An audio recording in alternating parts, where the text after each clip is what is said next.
Ama nataka nieleze wewe nataka nieleze wewe the sitting president ambaye mwenye ako William Samoei Ruto. Umeenda Nyanza na ukiona wale watu wa Nyanza wa Mount Kenya ni wazuri sana, na mimi nashukuru Wakikuyu hawezi andamana kwa barabara wakufe. Hiyo ndio kitu hawawezi. Mkikuyu ataandamana 2027 pale kwa ballot, ndio utajua sura ya Mkikuyu, ndio utajua Mount Kenya ni kusema nini. Na mimi niliambia Ruto na bado namwambia, kama utasimamisha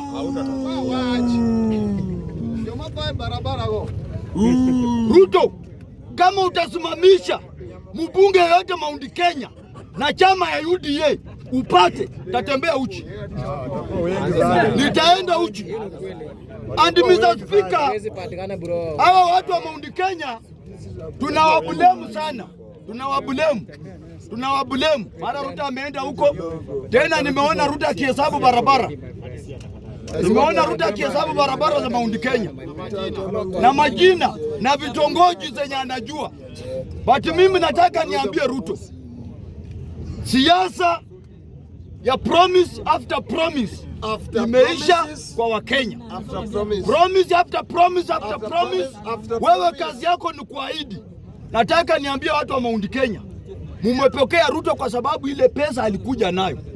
Nataka niambie vijana wale ambao walitolewa hapa Soweto wakaenda huko, don't call me my phone. Mimi sikukutuma uende mkutano huko, sikukutuma huko. Nataka niambie watu wa Soweto, hakuna mtu nilipigia mtu simu nikamwambia enda mkutano ya Ruto, nitakutumia fare, kabiliana na hali yako huko. Speaker, nikimalizia nataka kumaliza, nataka niambie Sifuna, nataka niambie Sifuna